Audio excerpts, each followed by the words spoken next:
Bharat foundation ವತಿಯಿಂದ ವಿಕಲಚೇತನರ ಜಾಗೃತಿ ಮೂಡಿಸಲು ಸೈಕಲ್ ರ್ಯಾಲಿಯನ್ನು ಆಯೋಜಿಸಲಾಗಿದ್ದು, ಸಮಾಜದಲ್ಲಿ ವಿಶೇಷ ಚೇತನರ ಕುರಿತು ಅರಿವು ಹೆಚ್ಚಿಸುವ ಮಹತ್ವ ಪ್ರಯತ್ನವಾಗಿ ಗುರುತಿಸಿಕೊಂಡಿತು.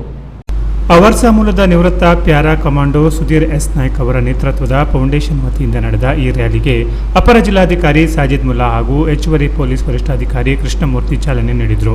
ಡಿಸಿ ಕಚೇರಿ ಆವರಣದಿಂದ ಆರಂಭವಾದ ರ್ಯಾಲಿ ಕೋರ್ಟ್ ರಸ್ತೆ, ಸುಭಾಷ್ ವೃತ್ತ, ಸವಿತಾ ವೃತ್ತ, ಹೆಂಜಾ ನಾಯ್ಕ ರಸ್ತೆ ಹಾಗೂ ಪಿಕ್ಕಳೆ ರಸ್ತೆ ಮೂಲಕ ಸಂಚರಿಸಿ ಪುನಃ ಡಿಸಿ ಕಚೇರಿಯಲ್ಲಿ ಸಮಾಪ್ತಿಗೊಂಡಿತು.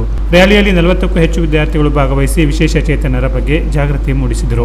ಈ ಸಂದರ್ಭದಲ್ಲಿ ಮಾತನಾಡಿದ ಅಪರ ಜಿಲ್ಲಾಧಿಕಾರಿ ಸಾಜಿದ್ ಮುಲ್ಲಾ ಅವರು, ನಿವೃತ್ತಿಯ ನಂತರವೂ ಮಕ್ಕಳಿಗೆ ತರಬೇತಿ ನೀಡುವ ಮೂಲಕ ದೇಶ ಸೇವೆ ಮಾಡುತ್ತಿರುವುದು ಮಾದರಿಯಾಗಿದೆ ಎಂದರು. ಇಂತಹ ಶಿಬಿರಗಳು ಮಕ್ಕಳಲ್ಲಿ ಸೇವಾ ಮನೋಭಾವವನ್ನು ಬೆಳೆಸುವುದರೊಂದಿಗೆ ಅವರನ್ನು ಸ್ವಾವಲಂಬಿ ಜೀವನಕ್ಕೆ ಸಜ್ಜುಗೊಳಿಸುತ್ತದೆ ಎಂದು ಹೇಳಿದರು.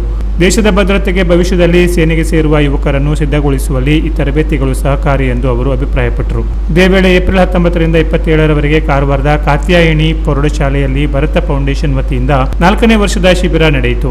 ಈ ಶಿಬಿರದಲ್ಲಿ ಬೆಂಗಳೂರು, ಹುಬ್ಬಳ್ಳಿ ಸೇರಿದಂತೆ ಉತ್ತರ ಕನ್ನಡ ಜಿಲ್ಲೆಯ ವಿವಿಧ ತಾಲೂಕುಗಳಿಂದ ವಿದ್ಯಾರ್ಥಿಗಳು ಭಾಗವಹಿಸಿದ್ರು. ಶಿಬಿರದಲ್ಲಿ ಸೇನೆ ಹಾಗೂ ಪೊಲೀಸ್ ಸೇವೆಗೆ ಅಗತ್ಯವಾದ ದೈಹಿಕ ತರಬೇತಿಯ ಜೊತೆಗೆ ಮಾನಸಿಕ ತರಬೇತಿಗೂ ಒತ್ತು ನೀಡಲಾಗಿದ್ದು, ವಿದ್ಯಾರ್ಥಿಗಳ ವ್ಯಕ್ತಿತ್ವ ವಿಕಸನಕ್ಕೆ ನೆರವಾಯಿತು.